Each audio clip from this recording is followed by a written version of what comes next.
the gap between gold and the gold stocks is the widest it's ever been, number one. Number two, the valuations, I'm a value investor, so I do look at valuations. Gold stocks rarely can be, you can rarely say gold stocks in the same sentence as value. But I mean, you look at the gold stocks now and the XAU, the individual stocks, Barrick, Agnico, they're selling at close to their lowest price to cash flow multiples, price to free cash multiples in their entire history.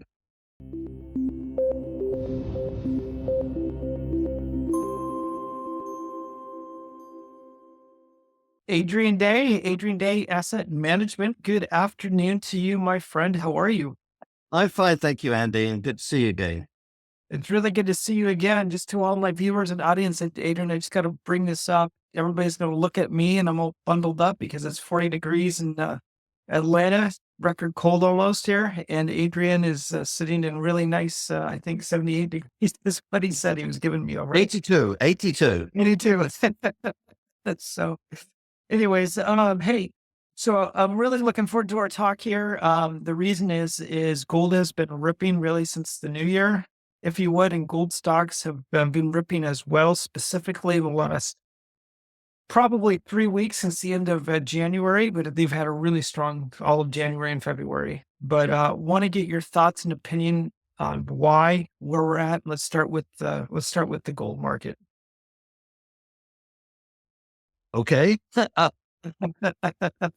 Well, gold, I mean, I think we all know the main reasons that gold is up, and that's because of the central banks. And, when you look at 2024, when you look at the numbers, but for last year, it was the third highest year on record.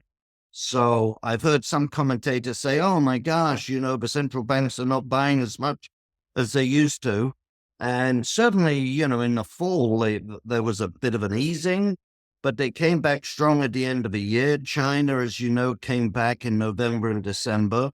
And but the central bank buying ended up very, very strong, just down, obviously, from the record 2023. So it seems to me the central banks are going to continue to buy gold. Maybe the pace will slow.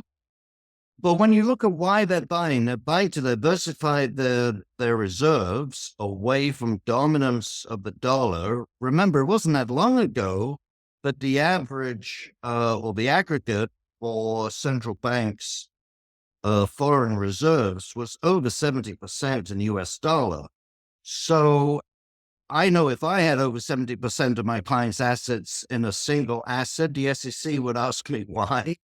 And so just for prudence, they want to diversify. And of course, that's stepped up with the weaponization of the dollar. And I ask you a question, I'll ask it rhetorically. Maybe I'll answer it, I don't know. If I answer it, it's not rhetorical. But when President Trump threatens the BRICS with 100% tariffs if they don't return to using the dollar, do you think that's going to make Brazil and South Africa and Indonesia, is that going to make them say, oh gosh, we're really sorry, what a mistake? Or is it going to cause them to step up their efforts to not necessarily to move away from the dollar, but to insulate themselves from the possibility, of their reserves being under attack? I'll answer the question. I would suspect it's the latter, Yeah. So I think the central banks are going to continue to buy gold. When we talk about moving away from the dollar, there's not an awful lot that they want to buy other than gold. So I think the central banks are going to continue to buy gold. We've seen other buyers, Chinese buyers, step up. Wealthy individuals and families in the Middle East are buying. Obviously, wealthy individuals and hedge funds in the US are buying. But North America generally is still lagging dramatically. Yeah, I want to talk about that in a second, but first let me ask you this. Since it's been on such a run and really ripped, do you expect to have a pullback in here? And again, I totally know and believe that you're a longer term investor and you've been doing this longer than I do. So you tend to wait any pullbacks out. But yeah, are we Yeah. closer near a top? Do you see it getting too euphoric? Um, I wouldn't say we're near a top. It depends whether you talk about a daily top or a weekly top, but I wouldn't say we're near any kind of top. But it would not surprise me to see some kind of pullback. If you just look at a graph, we've had a couple of occasions over the last 12 months when gold has sort of moved away from that trend dramatically higher. And that's certainly been the case in the last several weeks. But I tell you honestly, Andy, every time I thought there's going to be a meaningful correction, it's been pretty short and shallow. Even after the election, right ahead of the election, it was obvious Trump was winning. I thought we were going to see a bigger pullback in gold than we did see. But the other occasions, it's been very short and shallow. And I have to say, the resilience of gold has been nothing short of amazing. Obviously, we had a down day on Friday, but for those of you who are looking at your screens on President's Day instead of whatever people do in Atlanta, they don't go to the beach, I'm sure. But whatever you do on President's Day, gold is up $15 today. So it's come back. Not it hasn't recovered everything, but it's certainly bounced back meaningfully. Yeah. So is there anything too, and whenever gold starts to give it a rep, and by the way, good answer. I've also been surprised as well that we haven't corrected more, and it's the resiliency has been very, very impressive. I would agree with you. Is there anything to it? I don't know what to make of this. Whenever gold really starts to rip as it is now, and it's ripping, is this a sign of, is there a problem in the physical market with deliveries, contract deliveries? Do you know anything about that, or do you have an opinion on that? I don't think so. We hear about that a lot, as you say. And obviously the fact that a lot of gold has come out of the London bulls, Bank of England bulls over to the US, that's started people chattering about, oh, there's a physical shortage and, we're going to have a shortage when the February contracts expire. I don't see it that way at all, to be honest. I mean, we had a lot of gold move from London over to New York during the COVID period. And now we're seeing the same thing happen again, because of tariffs and advance of tariffs. And it makes logical sense that either when you've got a pandemic and you may have difficulty moving your gold, or when you think tariffs are going to be imposed, um, you move the gold ahead of those tariffs because obviously nobody wants to pay 10 or 20% tax on the gold that they import.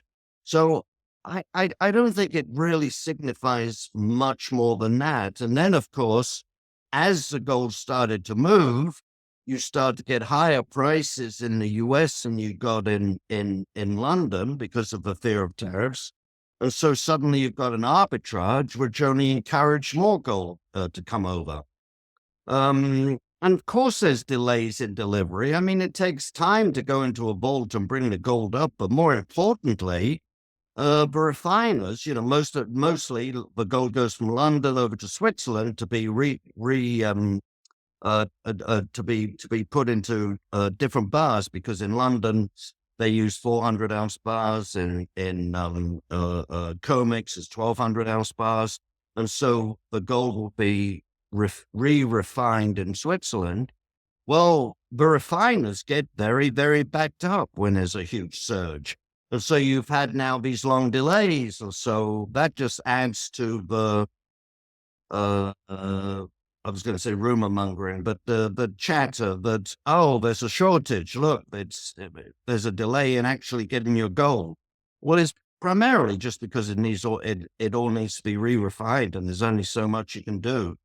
So no, I mean, I think it's very interesting. I mean, when you see $30 premiums on US gold, New York gold over London gold, that's certainly very interesting. But I don't think it signifies that we're running out of physical. Got it. So let's go back and talk about the American demand, if you would, or the U.S. demand. And there's a lot on that, especially as it pertains to the stocks and the equities. And that's one of the things you really, really specialize in and make a name for yourself. Are you seeing demand for U.S. gold equities, or I should say precious metals equities? Is that beginning to, are U.S. investors really retail investors taking notice, if you would? Are you seeing that yet? Only very, very marginally, to be honest. Let me just say something that'll probably blow the mind of many of your readers. The GDX and the GDXJ, both of those funds have not had a single day of inflows this year.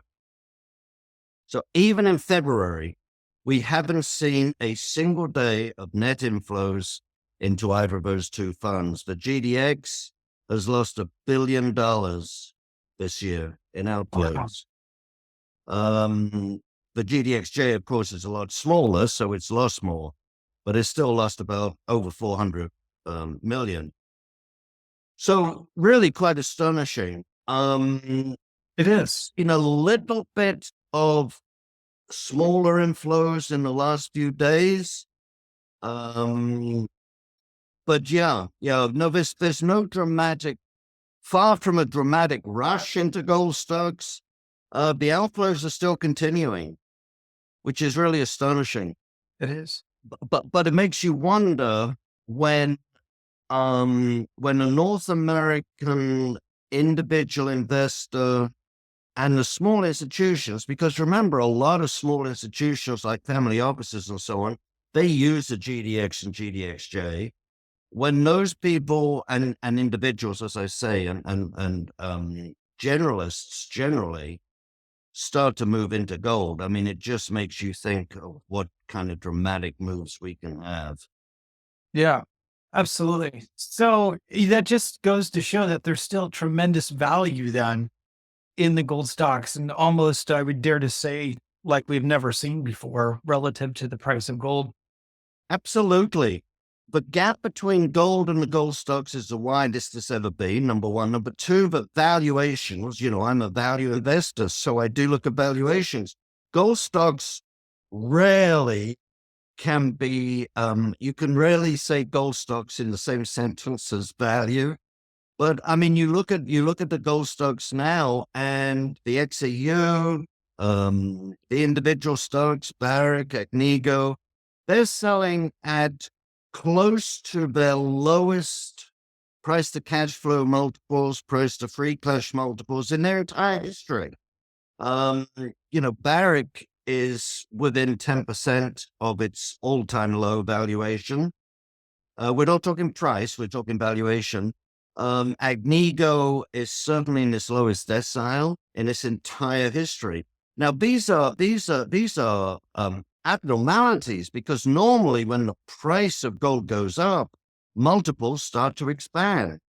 And so to have number one, gold at record highs at the same time that the gold stocks are trading at very, very low multiples relative to their historic multiples. And number three, to have that at the same time as margins are expanding. Let's not forget that. And I've said this before, every quarterly conference call I get on with every company, they talk a lot about costs and how their costs have gone up and what their cost containment measures are and everything else. I wish someone on one of these calls would just say, yeah, our costs are up 3%, but look at what gold's done in the same time. The margins are expanding dramatically. So the gold sector is the only sector, well, not the only sector, sorry. It's the sector with the greatest growth in cash flow. Every quarter this year, the cash flow has increased. So yeah, and I think that's going to continue. The oil price does not appear as though it's going to run away from us. And I mention oil because, of course, it's the largest cost input into running a mine. And so, you get a 2, 3, 4% cost increase across the board. That's, I won't say meaningless, but it's minor compared to the increase in the cost in the price of gold. And so to have that combination of record high gold prices, very low, historic low valuations, and expanding multiples, at the same time, but North American investors generally are not in the sector, is just an astonishing opportunity. And Yeah. if I may, Andy, I mean, just to give a sort of illustration of the potential leverage, you look now, according to various studies, the average North American has less than 0.5% of their portfolios exposed to gold, and that's physical as well as stocks. The 50-year average is closer to 2% for North Americans. So even if you go halfway towards the historic average, that's still a doubling of the interest. That's still a doubling of the exposure. You look at the entire gold sector in the world, it's about 600 gold stocks, about $600 million right now. You look at the market cap of just 5 tech stocks in the US, it's over $15 trillion. Right. So you only need a tiny amount, a small amount of the money that's in the tech stocks to roll over. And obviously, as we talked before, some of them will go into foreign markets, some will go to emerging markets, some will go into real estate, some will go into value stocks or small cap growth or defensive stocks. But some of it surely will come to this sector that is exhibiting such dramatic cash flow growth. So you only need a very small amount of that money to flow into gold stocks to be meaningful. Yeah. What do you think would be a catalyst for that to happen? Just continually high gold prices, or look in your crystal ball? It used to be $64, didn't it? I think it's now $64 trillion question. That's Right. the big question. I think I don't think higher gold prices are going to do it, because they certainly haven't done it for the last year. I honestly thought that it would. If you'd have asked me at the end of 2023, what's going to make retail investors get into gold, I'd say, oh, when we're at 24, 2,500, then the sparks are going to fly. Higher gold prices have not done it. Maybe at some point they will. 3,000 is a nice round number.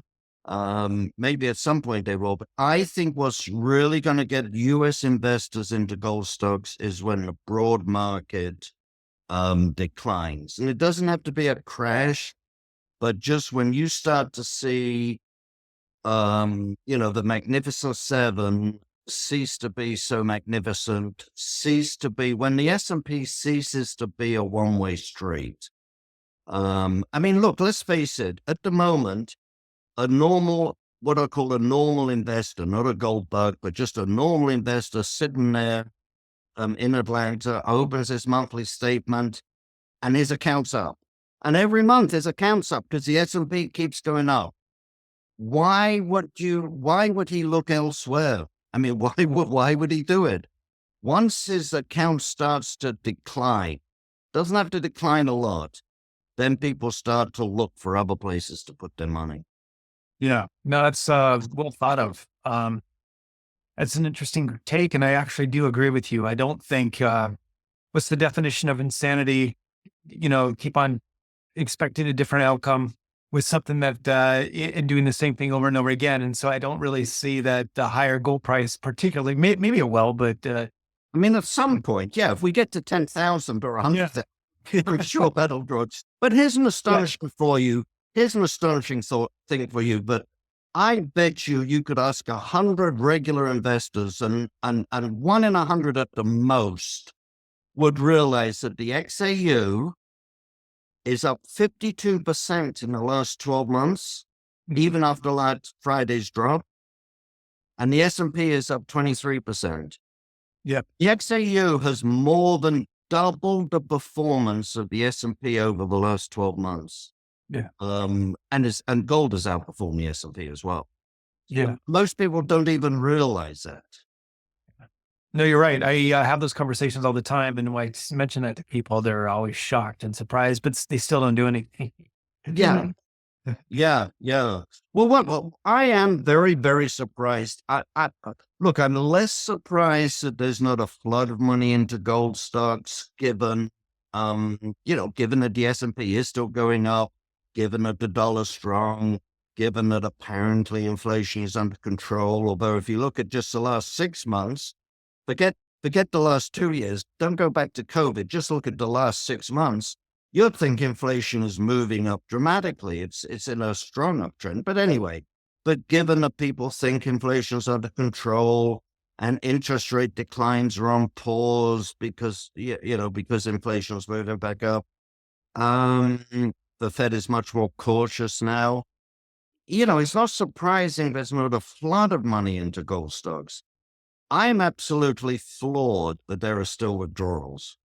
Yeah. That's really what- surprising. Yeah. Yeah. That's very surprising. And we're getting it in our fund, the fund I manage. I probably will get shot by somebody but we're not the only fund. Most gold funds you talk to are getting ongoing redemptions. Yeah. Unbelievable. Well, let's talk about stocks. Last time in the past conversations we've talked about, you've name dropped some of the bigger players, Agnico, the Newmonts, the Barracks, the Heclas. What are you like, both the big as well as smaller producers and any juniors out there that you're currently looking at that you do like? Yeah. Well, obviously, anytime anyone asks that question, you've got to say not only who are you and what's your risk tolerance, but what's your time frame. You're looking for the best possible stock with the least risk for the next year or two, or are you looking at the highest possible potential in the next week? And the answers are different. I mean, from the point of view of building a portfolio, but you're going to hold for the next year, 2, 3, for the next gold bull market, Agnico to me is still without a shadow of doubt the best of the big mining companies. It's not necessarily the cheapest, but as I just said, it's certainly cheap or undervalued relative to its own historic valuations. And it is, the cleanest and the best, in my view, of the major mining companies. They've all had, the big caps have all had moves in the last, as you say, few weeks. So to be honest with you, in the managed accounts, last week I was actually doing more selling than I was buying. And, I don't expect to be buying much more, this week, because I think we will get lower prices. But certainly Agnico would be one, and Franco-Nevada again would be a great buy, a very good buy, I should say. Remember that the Cobre Panama, which was their largest single asset at 19% of their revenue, and that's been suspended, so it's not there. Remember, they've written that off. So it's not in their stock price at all. So when that comes back, and remember, they're not the operator. They don't have to make concessions. They own the stream. When that comes back, that will be a meaningful re-addition to their revenue. So among the big ones, I like those. But I mean, I still think Barrick, for people with a little more tolerance and patience, Barrick is still very, very undervalued on an asset basis. Of course, most of their big assets are in risky jurisdiction. Well, that's not true. 47% of their gold actually comes from Nevada. But outside of Nevada, most of their gold is in risky jurisdictions. And certainly the risky jurisdictions are the ones that get the headlines. So there will be continued volatility in their stock price, but on an asset basis, it's far and away the cheapest, most undervalued of the big gold companies. Um, yeah, among the smaller ones, uh, oh my gosh, most of the mid tiers have had good runs. I mean, I think there's some Orion, I think is a very good company, AU. Um, Origin was still, even though that's had a bit of a run, there's still room for that to move when they do a transaction on the silicon royalty that they own. Um, I I don't think the potential from here is huge, but I would put it as more certain and more near term than some others. So if you're satisfied with more certain and more near term over huge, Origin is still a buy. Um, By the way, you name dropped them last summer. Well done. well, thank you. Yeah, well done. Yeah. No, I mean, they're going to, the odds of them selling their royalty are very, very high. And they're obviously going to have to get at least the market cap for that royalty, and everything else will come free. I think the spin-off from Origin will be the spin-off after they've sold the silicon royalty will be a very attractive company with a good balance sheet, with cash flow, and with a bunch of smaller royalties with potential. But that's looking ahead of ourselves a little bit at the moment. Yeah. You brought up a couple of royalties there, Franco Nevada, obviously, and then Origin. I'm a big fan of royalties, and I'm almost to the place where, like, that's how I structure my portfolio. A lot of it, or even my mother's portfolio, is just because of the risk involved. They're just so low risk and very high upside. Well, So, the big royalties are very low risk, but people forget that they also have upside. And this yes, is the way I put it to people. If you look at Wheaton, you look at the ones that have been around, Wheaton, Franco, Royal Gold, all of those companies held up. They held up much, much better than the miners when gold went down, but they also went up fairly dramatically, better than the XAU yeah, when gold went up. I think what we can say about those big cap royalties, they have leverage. They simply don't have as much leverage as whichever mid-tier or intermediate happens to be the big winner. yeah, So Franco's not going to go up tenfold from here, in a normal gold bull market, but it's going to go up. And I will bet anyone who wants, but Franco, Wheaton, and Royal will be some of the top performers in the XAU. They just won't be the top performers, yeah. if That's that big. makes sense. I also like the junior or the smaller royalties as well. I mean, the Cisco is a little bit smaller than those big three. Among the juniors, Metalla, I think, has the highest potential. Um, it's had a good move, but it has the highest potential because of their assets. On an asset basis, it's selling for less than 50% of their NAV. It's not particularly cheap on a cash flow basis, but as time moves they have a lot of longer dated royalties, some on particularly the copper royalties, which won't come on until the middle of next decade, right? So the market is not giving much value for those at the moment. But as time moves on and you get closer to production, so they start to have value on these discounted cash flow models that people use. They start to have some value. But also, as you start to get close to production, the operators are putting out more press releases. And so they're generating excitement in the market. Those assets will start to be reflected in Metella's stock price even before they start to cash flow. Got it. Excellent. Oh, and anything you want to leave the viewers here with? I usually have you on every 3 to 4 months, but yeah, any parting thoughts for over the next 3 or 4 months?